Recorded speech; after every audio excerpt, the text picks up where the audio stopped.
Hello තෙරුවන් සරණයි හැමෝටම කොහොමද ඔයාලට?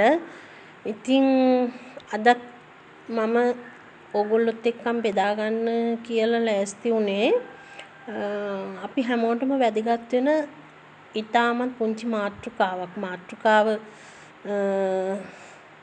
පුංචි උනාට මාතෘකාව පුංචි නැහැ. මේක ඇත්තටම මේ හරි විශාල අර්ථයක් තියෙන හරි ගැඹුරු දෙයක් ඒක. නමුත් කෙටියෙන් මං පොඩි කරුණු කාරණා ටිකක් ඕගොල්ලොත් එක්කම බෙදා ගන්න ඕනි කියලා හිතුණා. මොකද්ද මාතෘකාව? කෘතගුණ සැලකීම. ඉතින් මේ කෘතගුණ සැලකීම කියනකොට අපි කල්පනා කරලා බලමු අපි අද කෘතවේදී වෙනවද කියන එක ගැන ඉස්සල්ලා කෘතගුණ සලකනවා කියන්නේ මොකද්ද කියලා මේක හැමෝම දන්නවා. ඉතින් හැමෝම මේ ගැන කෘතවේදී වෙන අය ඉන්නවා නොවන අය ඉන්නවා. ඉතින් අද සමාජය ගත්තහම මේ කෘතවේදී වෙනවා කියන එක අද ගොඩාක් දුරට ඈත් වෙලා තියෙනවා. මොකද හේතුව අද මේ තියෙන ජීවන රටාවත් එක්ක මිනිස්සුන්ගේ මනස හරීම කලබලකාරී තත්වයකනේ තියෙන්නේ. හැම වෙලේම හැම තැනින්ම ප්‍රශ්න, කරදර, පීඩාවල්, ගෙවල් වල තියෙන ප්‍රශ්න ඕවා මේවත් එක්ක ඉතින් තවත් කෙනෙකුට කෘතවේදී වෙවි ඉන්න වෙලාවක් තියෙනවද අපිට කියන එක හිතෙනවානේ. දැන් මෙහෙම හිතන්නකෝ. අපිට අද අපේ සමාජයේ අපි ගෙදර අය තමන්ගේ භාර්යාව, තමන්ගේ ස්වාමි පුරුෂයා, දරුවෝ, අසල්වාසී, නෑදෑයෝ මේ අයත් එක්කන් අපි මේ අයට කෘතවේදී වෙනවද? ඒ කියන්නේ අපිට කෘතවේදී වෙනවා කියන්නේ අපිට කවුරු හරි උදව්වක් උපකාරයක් මොනවා වචනකින් හෝ ක්‍රියාවකින් හරි එහෙම නැත්නම් මොකක් හරි ද්‍රව්‍යයකින් හරි අපිට උදව්වක් උපකාරයක් කළොත් අපි ඒ කෙනාට අපි උපකාර කරනවද? කෘතවේදී වෙනවද? අන්න ඒ ගැන තමයි මම පොඩ්ඩක් අද කතා කරන්න තීරණය කළේ. ඉතින් මේක අපිට මනාව අවබෝධ කරගන්න අපිට මේක මේ ලෝකේ කෘතවේදී වෙන එක ඉතාමත් ඉහළින් පෙන්වලා දුන්න එකම කෙනා තමයි අප තථාගත අමාමෑණියෝ සම්මා සම්බුදුරජාණන් වහන්සේ. උන්වහන්සේ කෘතවේදී වුණ අවස්ථාව අපිට පෙන්වුවා. උන්වහන්සේට ඒ සම්මා සම්බුද්ධත්වයේ ලබා ගන්න උපකාර කරපු, උදව් කරපු ඒ බෝධිරාජාණන් වහන්සේට වැස්සෙන්, පින්නෙන්, අවුවෙන් හැම දෙයින්ම උන්වහන්සේ ආරක්ෂා කළා.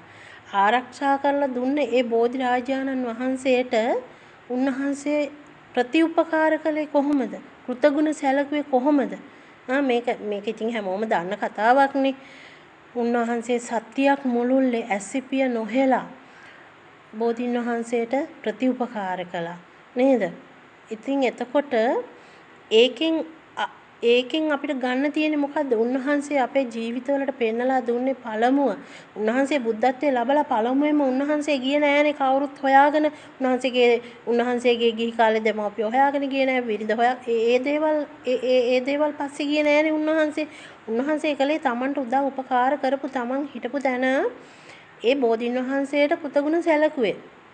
ඉතින් එතකොට බලන්න අපිට ඒක පෙන්නලා තියෙන මේ මාර්ගය තුල අපි කෘතවේදී වෙනවද? සමහර අවස්ථාවල් වලදී සමහර විට අපට වචනකින් හරි උදව් කරන අය ඉන්නවා නේද? එතකොට එහෙම නැත්නම් අපිට සමහර අවස්ථාවල් වලදී අසල්වාසීන් තමන්ගේ පවුලේ අය අපිට මොනවාම හරි දෙයක් කරලා දුන්නොත් අපි ඒ අයට අනේ ඔයා මට මෙහෙම කළා, ඔයාට ස්තුතියි කියලා වචනකින් හරි අපි ඒකට කෘතගුණ සලකනවද?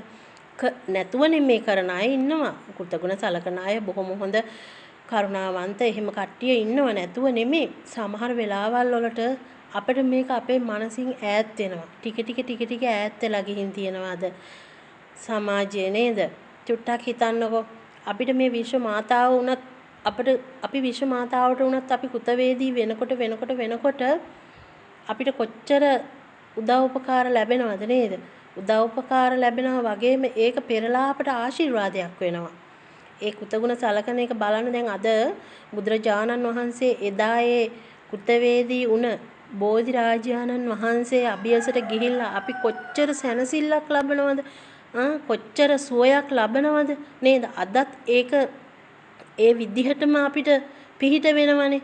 අන්න ඒ වගේ තමයි අපිත් යම් අවස්ථාවකදී යම් කෙනෙකුට හෝ යම් දෙයකට අපි කෘතවේදී වුණොත් මේ ගහට කොළට මලට සතා සිව්පාවුන්ට මේ හැම දෙයකටම මොන දෙයකටත් අපි ස්තුතිවන්ත වුණොත් අපට උදව්වක් කරන වචනකින් හරි උදව්වක් කරන මිනිසෙකුට අපි ස්තුතිවන්ත වුණොත් කෘතගුණ දැක්කුවොත් පෙරලා අපට ඒකේ විපාකය ලැබෙනවා. විපාකය කියන්නේ ඒකේ ආශිර්වාදය අපි කරා පැමිණෙනවාමයි. තේරුණාද? ඉතින් අපි ඕක සමහරලාට අපි හිතන්න අපි මනසින් අපි කෘතවේදී වෙන අවස්ථාවක් දන්නවද ඔයාලා? මොකක්ද කියන්නේ? මේක මම මගේ ජීවිතේ මම එක බණකදී හාමුදුරු කෙනෙක්ගෙන් දැනගත්ත දෙයක් මේක.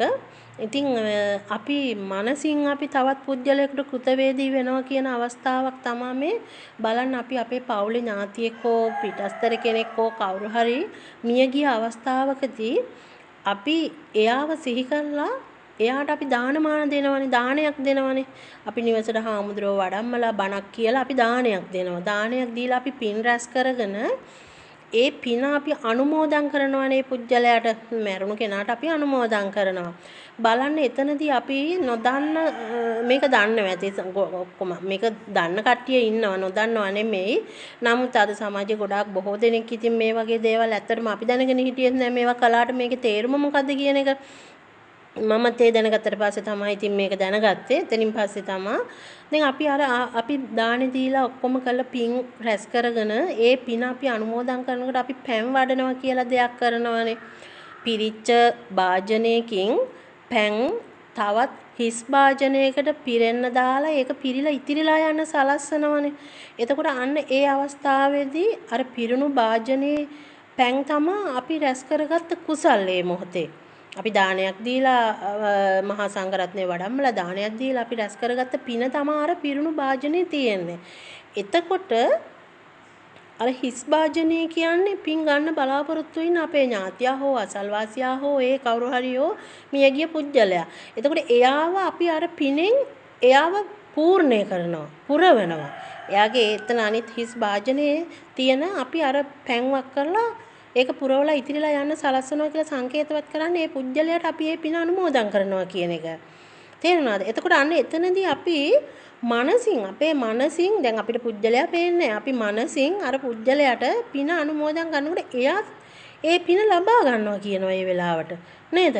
එතකොට අන්න එතනදී අපි කෘතවේදී වෙනව නේද? මේ පුජ්‍යලයට එයා ජීවිත කාලයේදී හිටියා අපිත් එක්ක. එයා අපේ අසල්වාසියෙක්, එයා අපේ ඥාතියෙක්, එයා අපේ දෙමව්පියෙක් කියලා අපි මනසින් එයාට කෘතවේදී වෙනව නේද? ඒ අවස්ථාව. අපි ආර පින් දීලා පින් අනුමෝදන් කරනවා කියන්නේ ඒකත් කෘතවේදී වෙනවා ඒ පුජ්‍යලයට. ඉතින් එතකොට අන්න ඒ වගේ අපි නොදැන සමහර දේවල් අපිට නොතේරුණාට අපි කෘතවේදී වෙලා තියෙන අවස්ථාවල් තමයි ඒවා. වෙන අවස්ථාවල් ඒවා.